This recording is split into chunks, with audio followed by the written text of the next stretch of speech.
Hi, everybody. Welcome to the Jimmy Dore Show. I am here with the miserable liberal. Hi, Jimmy. Hi, miserable. And Ron Placone's here. You can hear him. You can't see him. Howdy, howdy.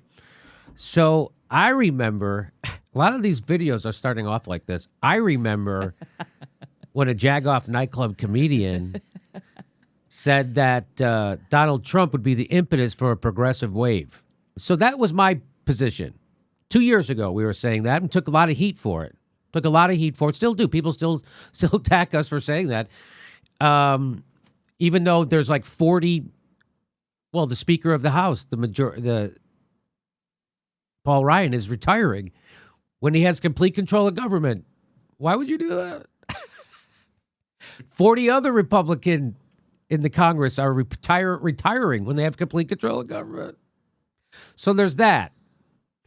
But then there's also this.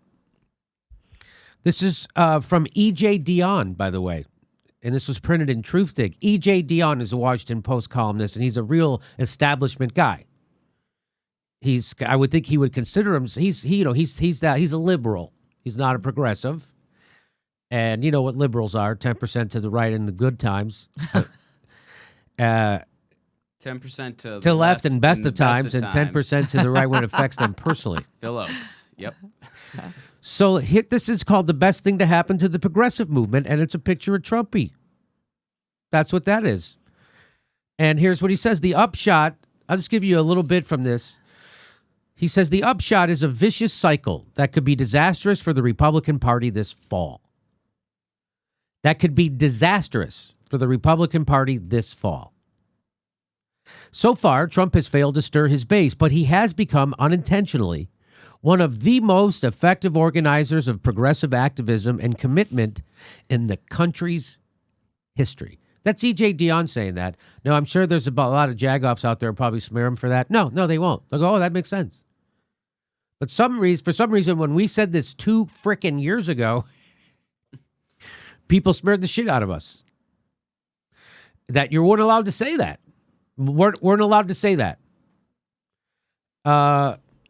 Other people had predicted that he would destroy the Republican Party. And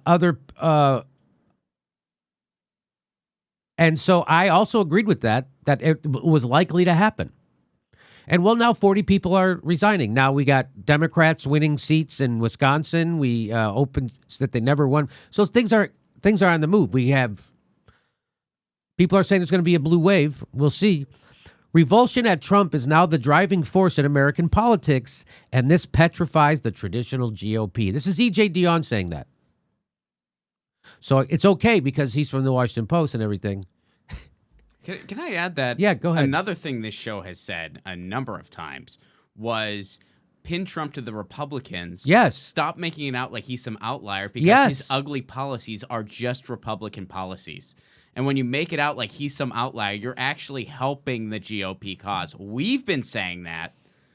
Finally people are catching up. When Nancy Pelosi says stuff like, oh, I always long for the days of George Bush, you're helping Trump when you say that. And you're helping the Republicans when you say that. Because what the Democrats are supposed to do is pin Trump to the Republicans. Just like when the Republicans run for Congress in Ohio, they don't run against their opponent. They run against Nancy Pelosi. You see what I'm talking about?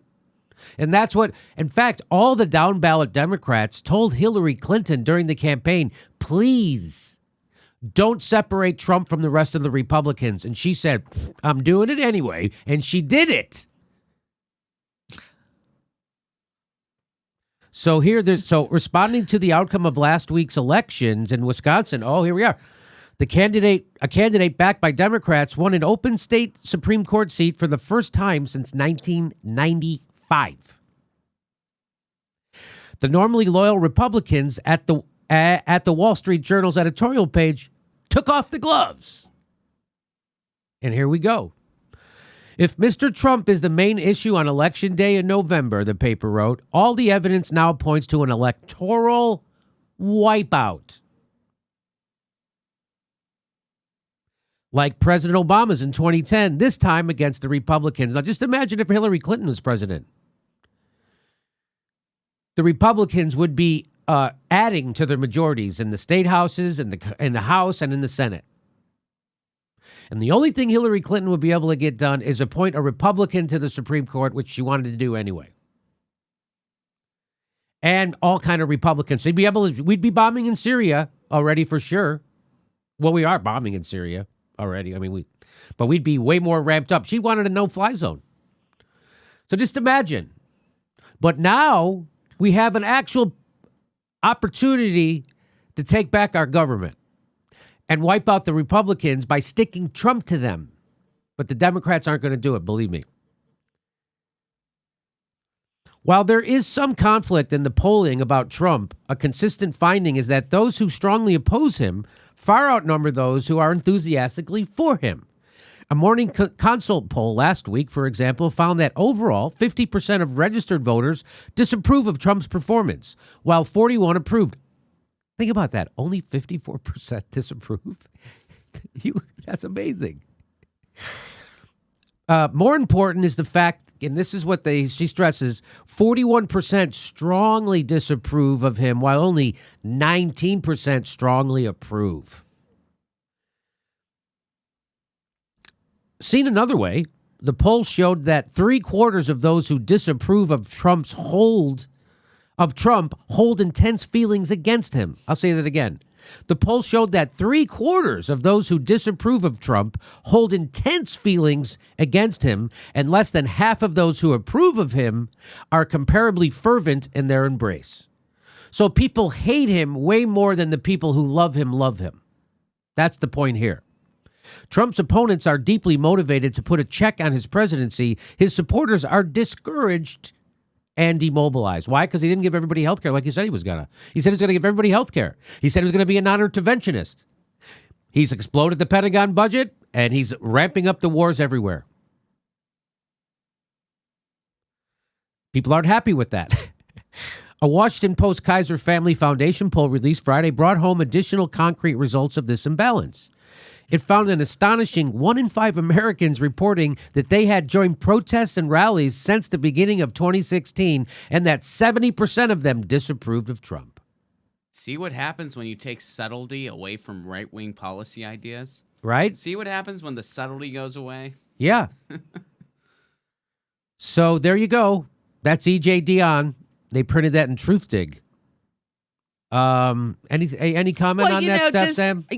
I'm just, of course, people are running away from the Republican Party because they're governing like Republicans, and now they've decided, oh, you know what?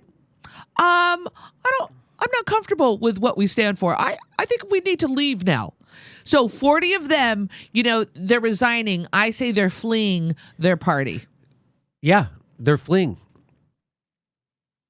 Can I just add, it still blows my mind that some people will look at you weird when you say we're better off with Trump than Pence. People still look at it. It's just like, what, you mean you'd rather have the incompetent person that can't pass horrible policies than the competent person that can? Yes, that's what I'm saying. Why is that a crazy idea? Like they both have the same horrific policies. One's incompetent. Which would you rather have? In fact, even Keith Olbermann admitted that probably more of the horrible right-wing policies would get passed under Pence than under Trump. And he didn't care. And he didn't care. Because he's rich. Because he's rich and it won't affect him, and Trump presses his lizard brain, so he has a personal vendetta against Trump. And this isn't about helping the country. This is about people like Keith Olbermann having a personal grudge, and they really don't care what happens to the country. Yeah, just because Pence has a nice hairline doesn't mean that he's going to govern reasonably or for the people. I like what our friend Helen Hong says, that Mike Pence is, even his hair is racist. She's funny. Well, there you go. Jagoff, nightclub comedian, and was 2 years ahead of E.J. Dionne. Mr. Big Smarty Pants at the Washington Post. And you see him all over the place. He's on all the Sunday talk shows and MSNBCs. And there it is. There it is. He's only 2 years behind the Jagoff nightclub comedian from the YouTube. He's only 2 years behind us. It's not a big deal. It's not a big deal. He'll do his first open mic in 2021. It's unbelievable how behind these guys are. And the progressive movement terrifies both parties. And the progressive movement and the anti-war movement. The anti-war and progressive movement terrifies both parties. That's for sure. The progressive movement terrifies the Democrats a little bit more. That's for sure. That's for sure. Okay. I have to ask you to make sure you're subscribed. It only takes a second, and then click that bell so you get a notification when we drop a video. Also, if you can become a patron, we give you hours of bonus material every week. Also, we have live shows. June 30th, we're going to be in Portland, Oregon. There's a link for tickets right there. And we're on Steam It, for Christ's sake. We're steaming it right now. Saturdays, we do a live stream on Saturdays. Every Saturday, 2 p.m. It's our Solid Chat Saturday. Pacific Standard Time. Pacific Standard Time. You can ask us questions, we'll answer back. Thanks for your support.